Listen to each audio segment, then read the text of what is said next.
तो question number 13 में आपको एक पी एंड एल आपको दे रखा है। पी एंड एल में स्पेशलिटी ये है, trading and P and L combined है। यहाँ आपको डब्ल्यू का क्लोजिंग बैलेंस दे रखा है। देखो ये देखो, वर्क इन प्रोग्रेस का मटेरियल का इतना, अभी सेमी फिनिश गुड्स है यानी वर्क इन प्रोग्रेस है, उसका काम चल रहा है।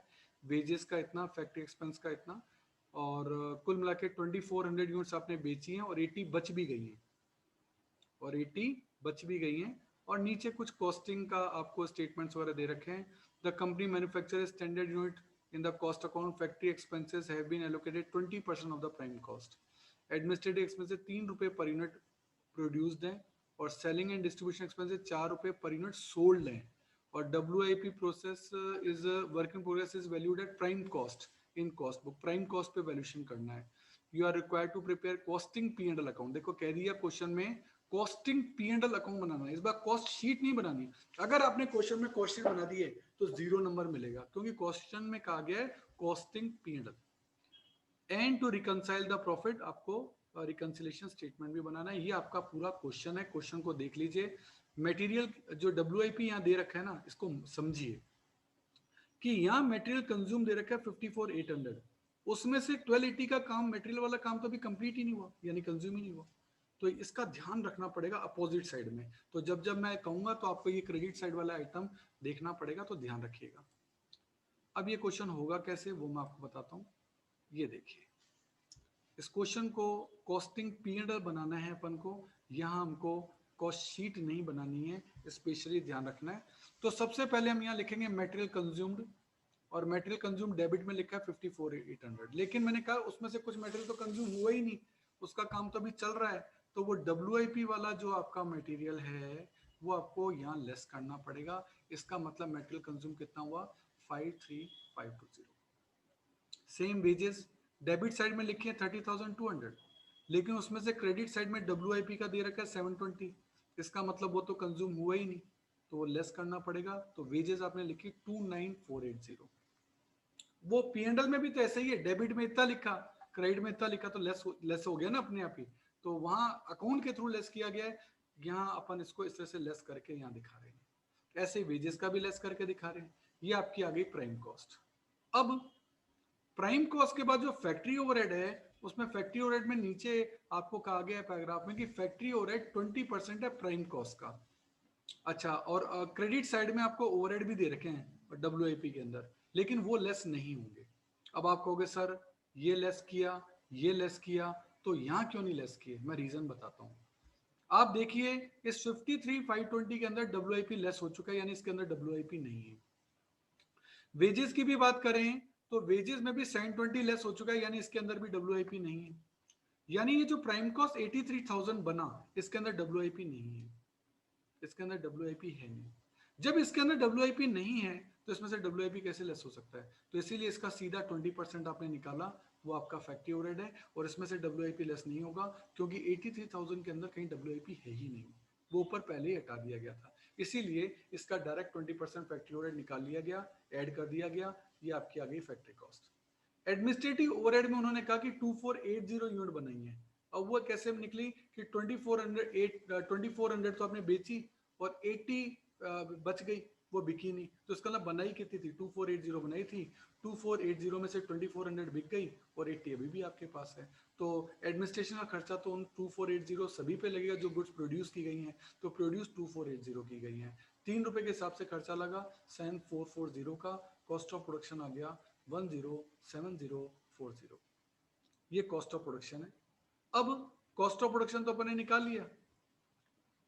अब सेलिंग एंड डिस्ट्रीब्यूशन तो बेची हमने 2400 ही है, और वो 4 रुपए के हिसाब से यूनिट सोल्ड पे लगेगा। तो इन 80 यूनिट्स पर 4 रुपए नहीं लग सकते, क्योंकि वो बिकी नहीं है। जो बिकी है वो 24 है, उन्हीं पर 4 रुपए लगेंगे, 9600। ये आपका आ गया टोटल कॉस्ट। ये आपका आ गया total cost. Cost of production के बाद अपन क्लोजिंग स्टॉक लेस करते थे, ये क्लोजिंग स्टॉक यहां लेस करने की बजाय ऐसे क्वेश्चन में क्रेडिट साइड में दिखाया जाता है। कैसे दिखाया जाएगा मैं आपको बताऊं। ये जो 107040 यूनिट है ना, रुपए का जो खर्चा है, ये कितनी यूनिट्स पर, 2480 यूनिट्स पर, तो डिवाइड बाय 2480, इससे निकल गया 1 यूनिट का खर्चा। और आपको चाहिए 80 यूनिट्स का, क्योंकि क्लोजिंग स्टॉक तो 80 यूनिट्स है। तो 80 यूनिट्स का खर्चा कितना होगा, वैल्यूएशन कितना होगा, दैट इज 3453। वापस बोल देता हूँ, 1,07,000 समथिंग का खर्चा जो लगा वो 2480 यूनिट पे लगा। तो बताओ 80 यूनिट पे कितना होगा। यूनिटरी सिस्टम आपका लगाया गया, क्लोजिंग स्टॉक यहाँ दिखाया गया। नॉर्मली क्लोजिंग स्टॉक आप यहाँ लेस करते हो तो वो कॉस्ट शीट में करते हो, ये अकाउंट है इसलिए उसको अकाउंट जैसी शेप में लिखना पड़ेगा, इसलिए क्लोजिंग स्टॉक यहाँ लिखा। और सेल्स आपने किया 2400 यूनिट, या क्वेश्चन में आपको दे रखा है 1,20,000 की सेल आ गई। क्रेडिट साइड का टोटल किया, टोटल यहाँ लिखा, टोटल कॉस्ट को इसमें से लेस कर दिया, इससे आपका बैलेंसिंग फिगर में प्रॉफिट आ गया 6813। प्रॉफिट आ गया 6813। ये नेट प्रॉफिट है, ये नेट प्रॉफिट, ये प्रॉफिट है बेसिकली कॉस्टिंग का प्रॉफिट है, क्योंकि ये कॉस्टिंग पीएनएल से निकला है ना, तो ये वास्तव में कॉस्ट शीट ही है। पर कॉस्ट शीट के अंदर यहाँ वाला जो डेबिट वाला चीज है वो तो पूरी की पूरी है। क्लोजिंग स्टॉक यहाँ लेस करते थे, वो उसको यहाँ अपोजिट साइड में डाल दिया, और नीचे नीचे सेल आती थी वो भी अपोजिट साइड में यहाँ डाल दी, तो बैलेंसिंग फिगर में प्रॉफिट अपने आप ही आ गया। तो इसको जबरदस्ती एक अकाउंट की शेप देनी पड़ती है, इसको कॉस्टिंग पीएनएल कहा जाता है। तो क्वेश्चन की लास्ट लाइन में हमेशा पढ़ लेना, कॉस्ट शीट पूछी है या कॉस्टिंग पीएनएल पूछा है। अगर क्वेश्चन में कुछ नहीं दे रखा हो तो आप कॉस्ट शीट बना देना, पीएनएल का माथा मत उलझाना, कोई मतलब नहीं है। अब आपको बनाना है रिकंसिलेशन। रिकंसिलेशन वैसा का वैसा है, रिकंसिलेशन स्टेटमेंट एज ऑन जो भी डेट हो लिख देना। सबसे पहले कॉस्ट बुक का प्रॉफिट लेंगे, और कॉस्ट बुक का प्रॉफिट 6813 आपने यहाँ निकाला है। अब फैक्ट्री ओवरहेड देखें, फैक्ट्री ओवरहेड आपके 16,600 हैं पीएनएल के अंदर, और यहाँ कितने हैं अपन देखें, यहाँ 16,600 हैं, लेकिन वहाँ 16,600 जो हैं उसके क्रेडिट साइड में आपके 400 रुपए का दे रखा है आपको, वो लेस होके फाइनेंशियल बुक में खर्चा है 16,200 का, और कॉस्ट बुक में खर्चा है 16,600 का। चेक करें अपन, कॉस्ट बुक में अपना खर्चा कितना आया 16,600 का, जबकि फाइनेंशियल बुक में खर्चा है 16,200 का। इसका मतलब ये हुआ कि फाइनेंशियल बुक के अंदर खर्चा कम है। फाइनेंशियल बुक के अंदर खर्चा कम है तो फाइनेंशियल बुक का प्रॉफिट बढ़ गया।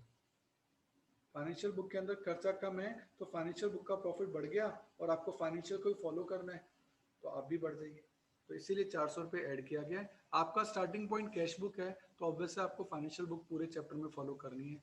ऐसे सेलिंग एक्सपेंसेस को देखोगे तो यहाँ सेलिंग एक्सपेंसेस है 9600 कॉस्ट शीट में, कॉस्ट बुक में, और फाइनेंशियल बुक में 9000, तो 600 का डिफरेंस है। तो फाइनेंशियल बुक में खर्चे कम है, इससे फाइनेंशियल बुक का प्रॉफिट 600 रुपये बढ़ गया, आप भी बढ़ जाइए, ये 600 रुपये बढ़ गए। ऐसे ही डिविडेंड रिसीव्ड है, ये तो फाइनेंशियल आइटम है, इससे फाइनेंशियल बुक का प्रॉफिट बढ़ गया, आप भी बढ़ जाइए 360, क्योंकि डिविडेंड रिसीव तो कॉस्ट शीट में कहीं आता ही नहीं। ऐसे ही एडमिनिस्ट्रेटिव खर्चा है, एडमिनिस्ट्रेटिव खर्चा आपका कॉस्ट शीट फाइनेंशियल बुक में ज्यादा है, फाइनेंशियल बुक में इतना है, कॉस्ट बुक में इतना है, ये फाइनेंशियल बुक में है। तो फाइनेंशियल बुक में खर्चा ज्यादा है तो फाइनेंशियल बुक का प्रॉफिट क्या हो गया, कम हो गया, तो आप भी कम हो जाइए, तो 208 लेस होगा। प्राइमरी एक्सपेंसिव फाइनेंशियल नेचर का खर्चा है, इससे फाइनेंशियल बुक का प्रॉफिट कम हो गया, आप भी कर लीजिए। फिनिश स्टॉक अगर आप देखेंगे, क्लोजिंग स्टॉक, तो क्लोजिंग स्टॉक का हमारा वैल्यूएशन जो क्लोजिंग स्टॉक का है वो है 3453, और ये ज्यादा है, और वहां क्लोजिंग स्टॉक का वैल्यूएशन है 3200। अगर आप देखेंगे पीएनएल के अंदर 3200, तो कॉस्ट बुक में क्लोजिंग स्टॉक ज्यादा है। क्लोजिंग स्टॉक क्रेडिट साइड में आता है तो इनकम साइड हो गई, तो इनकम ज्यादा है। कॉस्ट बुक में क्लोजिंग स्टॉक ज्यादा है यानी इनकम ज्यादा है, तो इससे कॉस्ट बुक का प्रॉफिट बढ़ गया, पर चलना तो फाइनेंशियल के अकॉर्डिंग है, इसलिए आप डिफरेंस को लेस कर देंगे, इसलिए 253 लेस हो गया। और कोई आइटम डिफरेंस का है नहीं, इससे आप प्रॉफिट एज पर जो फाइनेंशियल बुक है वो पहुंच गए। आप चेक कर सकते हो क्वेश्चन में, फाइनेंशियल बुक में आपको यही प्रॉफिट दे रखा होगा। तो इस तरीके से ऐसे क्वेश्चन को कैसे करना है, पहले आपको कॉस्टिंग पीएनएल बनाना है, कॉस्टिंग पीएनएल को बनाना सेम कॉस्ट शीट जैसे ये मैंने आपको बताया, फिर पीएनएल बनाना है पर पीएनएल दे रखा है इसलिए सीधा रिकंसिलिएशन स्टेटमेंट करना है। और यही 5-6 item, factory overhead, selling overhead, administrative overhead, कुछ फाइनेंशियल नेचर के आइटम और एक क्लोजिंग स्टॉक, इन्हीं में डिफरेंस आता है और किसी में डिफरेंस आएगा भी नहीं। आप इजीली, और ऐसे 4-5 क्वेश्चन वर्कशीट में दे रखे हैं, आपको कोई दिक्कत नहीं आएगी।